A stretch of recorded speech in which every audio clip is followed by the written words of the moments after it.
Aggies. So today we're gonna be playing a game called Horror Romance. The one it was a fun little game, so we're gonna try it. It's got like all of the classic horror movie villains. Um, so I just thought it would be fun. So let's go ahead and get started.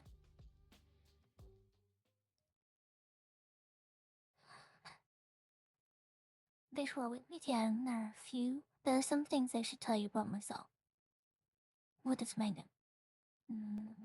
Belly. My name is Mallory. My pronouns. My name is Mallory and my pronouns are she, her. This is correct, yes.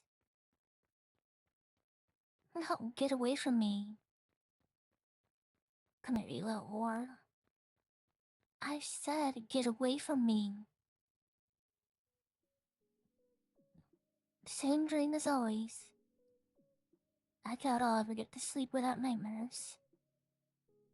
I blink and scratch my eyelids. I gotta remind myself not to sleep while I'm moving thus. I got a headache and maybe a concussion for every time my head hit the window while sleeping. I search inside my backpack for my phone. I need to know what time it is and check for notifications. Melly turns on the phone, see two new messages. First one is from Mr. Torrance. Melly, please contact me whenever you arrive to AmityVille. Everything's set up. If you want, I could come for you. I'd prefer not owing anything to my landlord just yet. Nice for carrying, but I'll go to the cafe before heading to the apartment. I gotta sort out all the purchase paperwork. Melly slides into the next message. From one new waitress, Carrie. I'm really grateful for this opportunity. I'll be at the cafe tomorrow by 7 o'clock. Thanks, Carrie. Please don't worry too much, okay? It's just a waitress gig. We'll work on the cafe later. I spent all night inside a bus. Now I gotta get to the cafe, then the new apartment, and then unpack. My body's hurting. I'd kill for a frappuccino right now. The old owner finally retired. So after signing a never-ending contract to buy a new cafe, I've been behind bars for the last few years and I've gone through many jobs saving to finally get my own business. And finally, now that I'm the new owner, I feel... Honestly, I probably feel overwhelmed, but we'll go with happy. Quite an accomplishment. After all I've worked these past few years, having a business will definitely make things better. I stopped distracting and grabbed my suitcase to go home. I choose to get home after a tiring day. I still can't believe I'm here, so far away from my old home, away from Mom, and far away from my stepdad. Just remembering makes me have a stomachache. Sometimes I wonder if killing him was really worth it.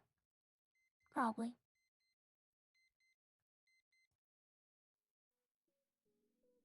Shit, sun's barely rising and I gotta pick up a priority. I get out of bed, questioning my life choices. After a bit, I get out and go to my small kitchen. I open up the fridge, just a few things I got last night to eat. I gotta do some actual grocery shopping. I take a few cheese slices and some butter and make a light breakfast to get to work. I quickly eat my food while dressing and rush into the door, shrieking when I find my landlord right in front of me. Good day to you too. Just wanted to check how my new tenant was doing. Creepy guy. You look creepy. I'm fine. How did you know? I didn't. I just came to check up, and you opened the door before I knocked. Oh, yeah, I understand. Well, to be honest, I'm in a hurry. I've got to set everything up for the cafe's reopening. The cafe? You bought it? Well, that's a nice surprise. I'm glad you're not just ignoring.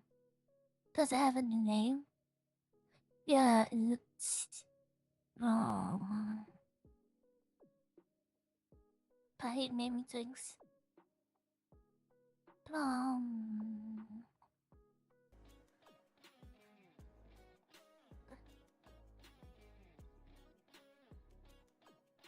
No go with this.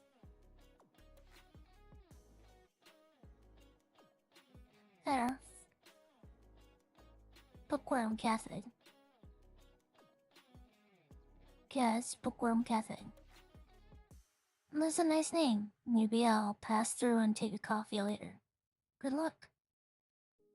Yeah, thanks. I'm off now, Mr. Torrance. Gosh, I hope he doesn't. That guy gives me the chills. I finally stepped into the street. Before going to the cafe, I have to go to the supermarket and buy a few things I need.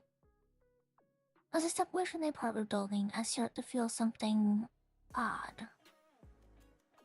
That feeling of being watched. Nevertheless, when I look to my side in search of a person, I realize there's no one in the streets. Maybe my paranoia is back. I quickly walk down the street uneasy. Thanks to the GPS, I get to the supermarket.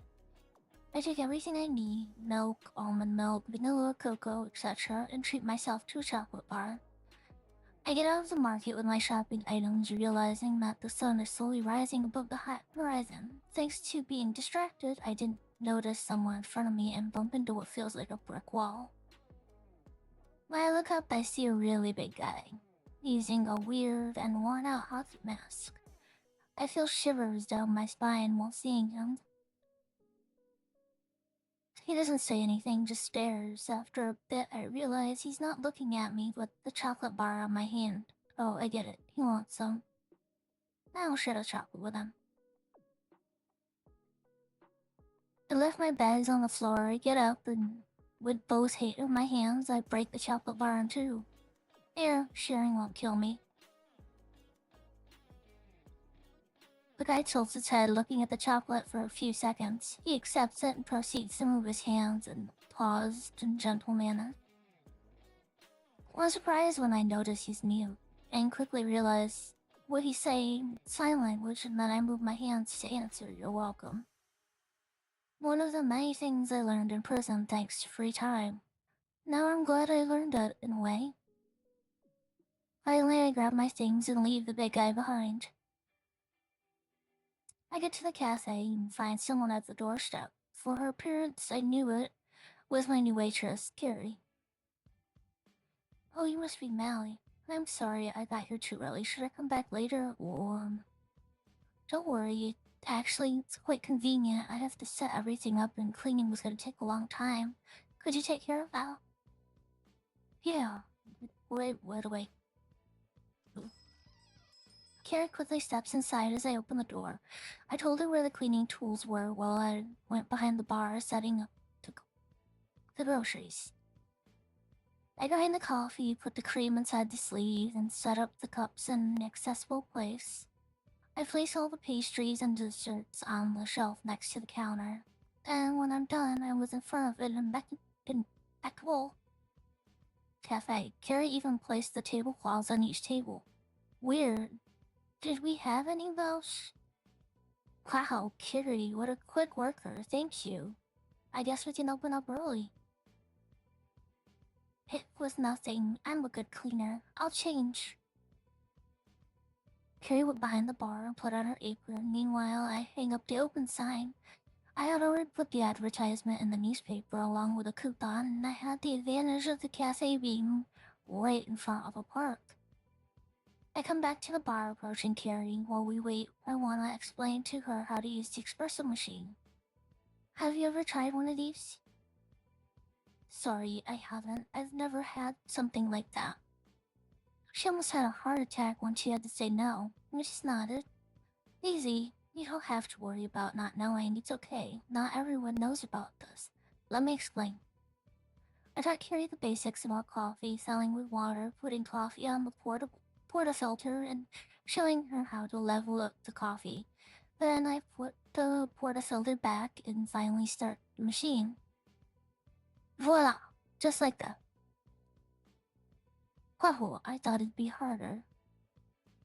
The machine won't be a problem. What will be hard is the service itself. Serving coffee can be easy, but it's got tricks. Now memorize the menu and the ingredients. A client's arriving, so I tell Carrie to bring them the coffee once it's done. I get close to the bar, noticing a dark-haired tall man. His most noteworthy feature being a metallic hand. Welcome to Bookworm Cafe. What can I offer you? Oh. Come on in. Here we go.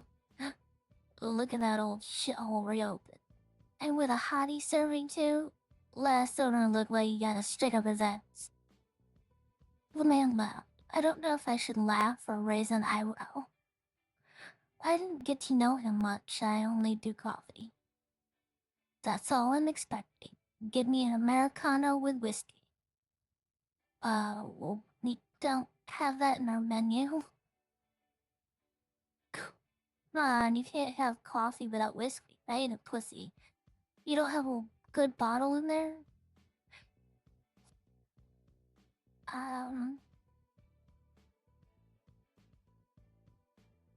Let's get one.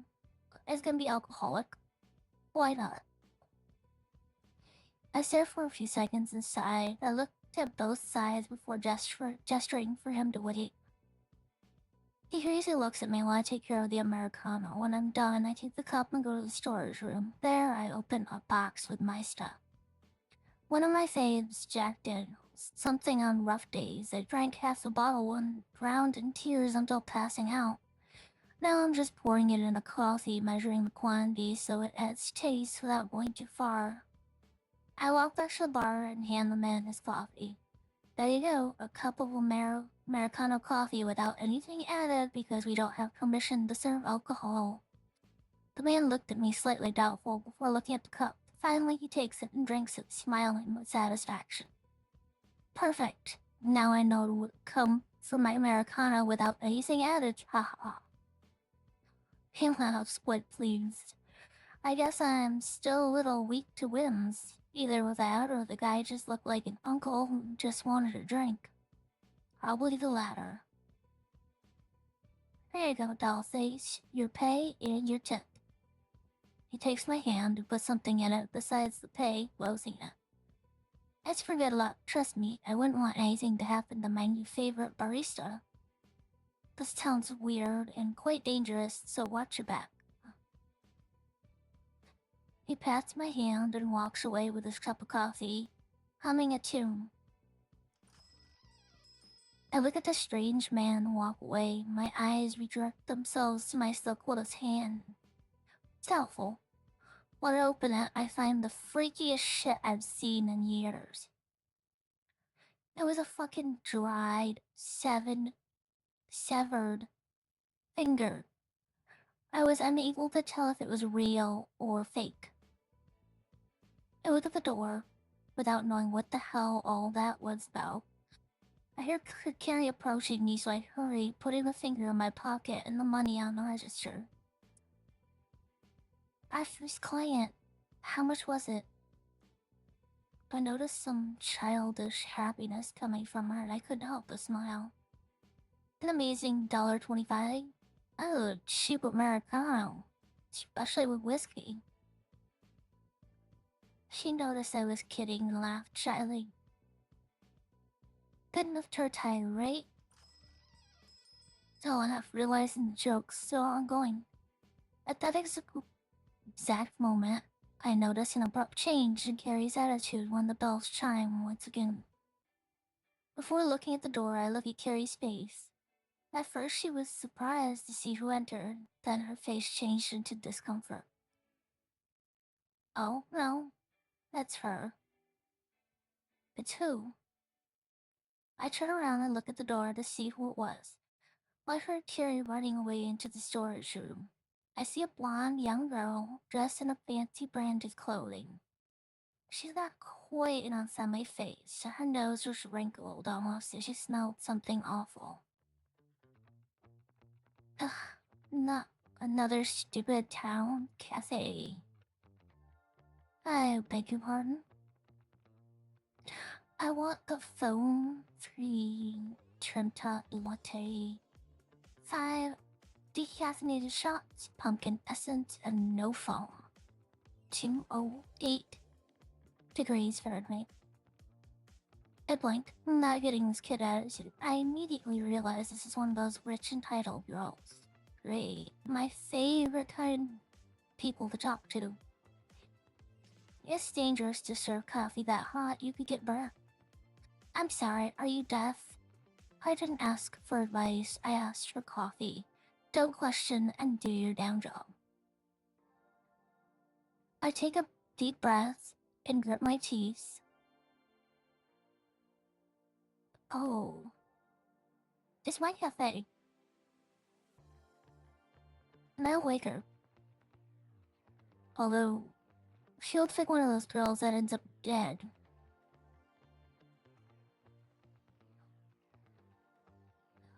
Much of she ends, cause now I'm curious to see how this goes. I swallow the anger I have. Right now, I choose to do the most reasonable thing for the business. Make her the Trente latte while I'm at it. I fantasize about throwing it in her face and messing up her makeup. Or, with a bit of luck, cause of first-degree burns. It's what would happen with a coffee at that temperature. Finally, I got the exact order. Here you go. Instead of taking the damn cup, the blondie just stares at it. To take away, she smiles with the malice of an entitled girl. She's testing me, I know it. But I don't fall for it. I grab the cup and carefully pour the contents on one of our paper cups. I slightly burn my fingers, but I don't show it. There, anything else? At least now I know she won't be staying. I don't even know her, and I already want her gone. She drinks the coffee in small sips. Her lips frown, almost like she was disgusted for not finding something to complain about. Decent. I'm surprised. It's almost perfect. I think that's the closest thing she's ever said to a compliment. She extends her perfectly manicured hand and tosses $20 on the counter. She walks to the door without waiting for her change or even saying goodbye. Thanks, come back soon. God, I hope you get run over. I'm so sorry. Chanel scares me to death. I hid in the storage room. Don't worry, I can see why. I saw everything. Well, almost everything. You're so brave. She says it with admiration. I shrug it off, not taking note of it. When you've been in prison and lived what I lived, it takes more than a whimsy entitled blondie to scare you. People can only intimidate you if you let them carry. No, calm. We gotta organize some stuff back there. Wouldn't get many more customers, just a few, but at least Carrie and I haven't been lazy, and most of the storage room is fully organized now. Ugh, I'm not that tired. Yeah, it's been a busy first day. Now we just gotta take the tables back in and close.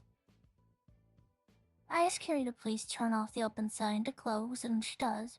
She got back with me to arrange the chairs until she remembers that she left her bag in the storage room. Going back for it.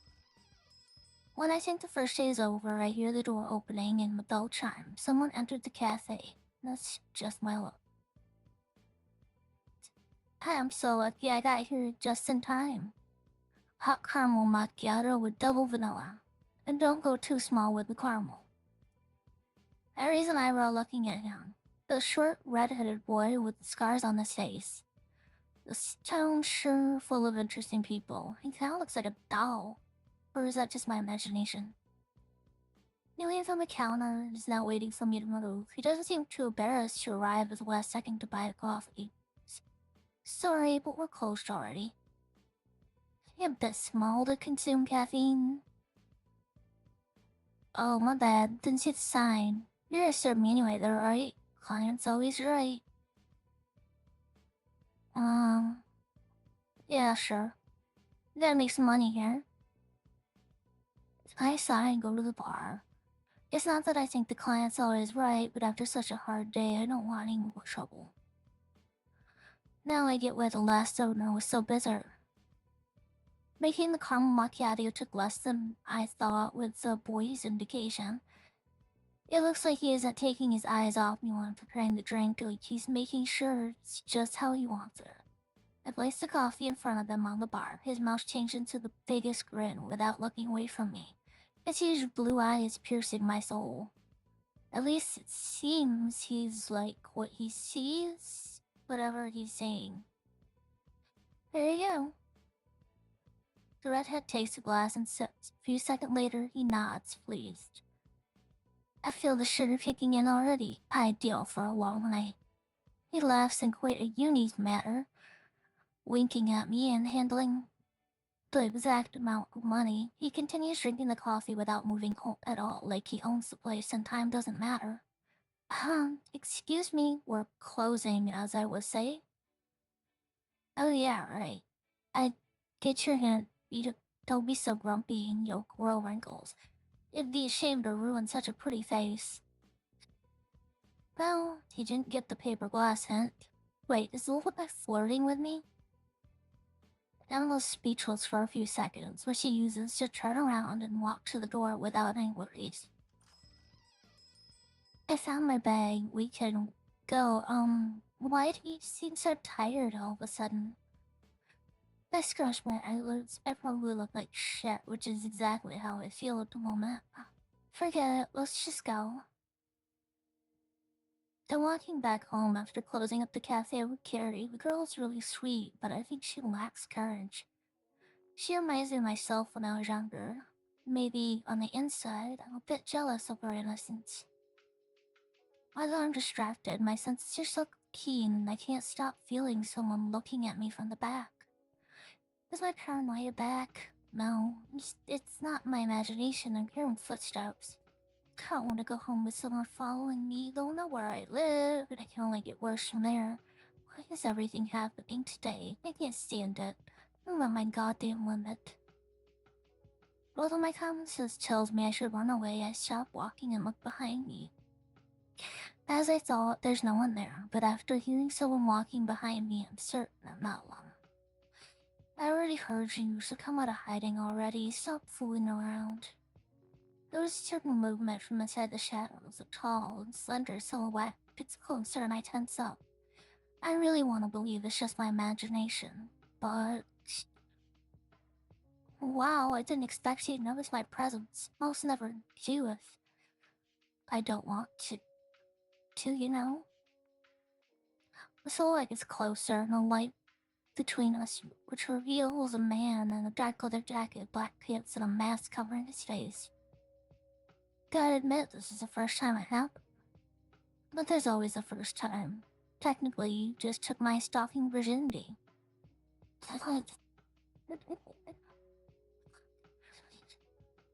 Stalking virginity. Well, no, I stayed quiet. I already had a bad day with Chanel, and that weird doll having an encounter with a masked freak was only going to make it worse. I don't know what you want, but I'm not in the mood. Please, leave me alone. I wish it was that easy. The masked man makes the theatrical gesture, placing one hand on his chest and the other facing me. But sadly for you, catching me by surprise caught my attention, so no, I won't be leaving you alone. My eye twitches. I'm definitely about to lose my patience, the little sanity I have left, and everything else. Although I can leave you for the moment in exchange for one simple question. Alright, let's see what that's say. I sigh while pinching the bridge of my nose. I really want to go back home as soon as possible, so I better just play along. Alright, you win. Ask me whatever you want. Great. I'm glad you cooperate. The question is, what is your favorite horror movie? Ooh, just that. This freak wants to know my favorite horror movie. I think about it before answering, but the answer is easy. Saw. Lived with Saw. Like Saw, that creepy clown guy. Well, they should tears the no. They also like horror movies. So if I say none, that's a lie. They're both lies. I can't answer this question. Or I'm gonna lie. I totally saw the one with the jigsaw dolls. I watch it when I'm bored. Massman starts to laugh, like he's been told a joke. Who to say this? Alright, you're okay for now. I also like it. He says goodbye, still cackling. Last thing I see before he turns around is him winking at me. Wait, how did a mask wink at me? I pretend to forget about it. I better just go home before stumbling with another freak asking what my favorite Disney movie is or something. I keep on walking, trying not to think too much about what just happened. I'm so done with today. I just want to go home, refresh myself with a shower, and sleep. I stop walking when I see a big figure obstructing the apartment building's door. The uneasy feeling returns. Please, no more shrieks. Either way, when I realize he's smoking right beside my window, the doubts turn into anger. It was already having a shit day. This was truly gonna make me sad. Seems like the man realizes my expression changed. He stopped inhaling the smoke.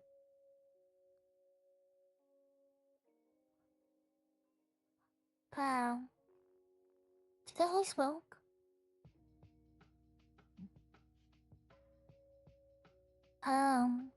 Let's just ask him to find the place to smoke. Can you smoke somewhere else? That window's beside mine, and it goes into my living room, and I don't like the scent of tobacco. To be honest, I wasn't kind in the slightest, but who could blame me? The last thing I need is going to my apartment smelling someone's smoke. He doesn't answer, but he just put out the cigarette against the toe of one of his heavy boots. He adjusts his mask and wait, why does he wear a mask? This was definitely the weirdest encounter I've had today. My door opens with a click and I enter my apartment. Leaning way back on the door to close it, I sigh, relaxing. Finally, got home. I'm hungry, but I don't have enough of the energy to prepare something to eat. I go to the kitchen and grab some cookies I bought, heading to my room and throw myself on bed. I feel heavy as the tension leaves my body, relaxing every muscle. What an absurdly stressful day. What kind of madmen live around here? It's like a cheap movie. I eat some cookies and fall asleep as soon as I take my pants off in bed. I open my eyes, looking around startled. I can't recognize where I am, but it's cold. I hear strange metallic sounds from a place out of view. I get up from the ground, scanning my surroundings. I must be dreaming. I start to walk around the place and feel the cold, rusty metal under my feet. It feels too real. I start to doubt if this is actually a dream. Maybe it's not a dream after all. I can hear a small girl humming in the distance and I can feel shivers down my spine, but I don't feel the fear I should. I search a voice's origin, but I can't seem to find it. Instead, now I'm hearing a deep, raspy laugh. The cat going feels closer. No, this is not a dream. I know it is. It can't just suddenly appear somewhere so horrifying. I can hear steps getting closer and scraping of two metal objects growing closer. Let's see if we wake ourselves up.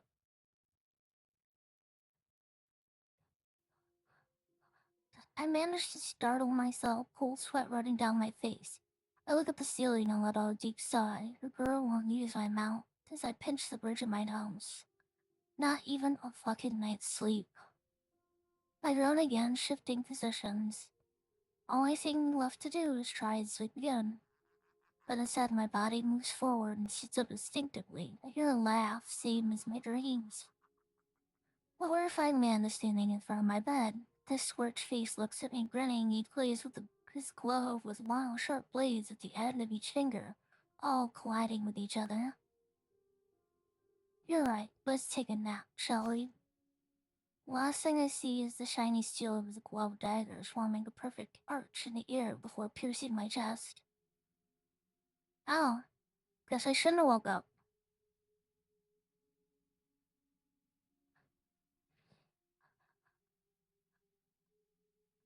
Oh, maybe. Maybe not? Nope. Or is that it? Well, that was anticlimactic.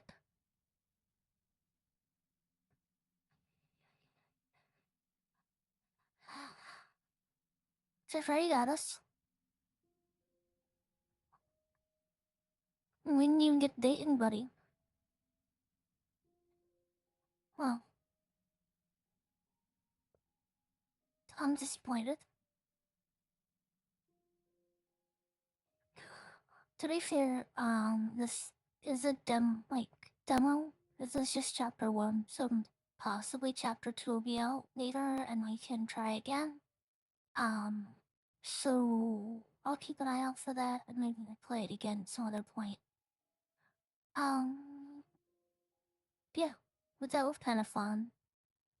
Introduced a lot of those old 80s horror movie monsters, which is really interesting. I love the cameo Ash. Most people I know the um yeah, see chapter 2 coming soon. So maybe there is more, maybe you're not dead. Maybe he just yeah, he wake up again. You know how that goes. So we'll keep an eye out for chapter 2 and hopefully that will get more into this.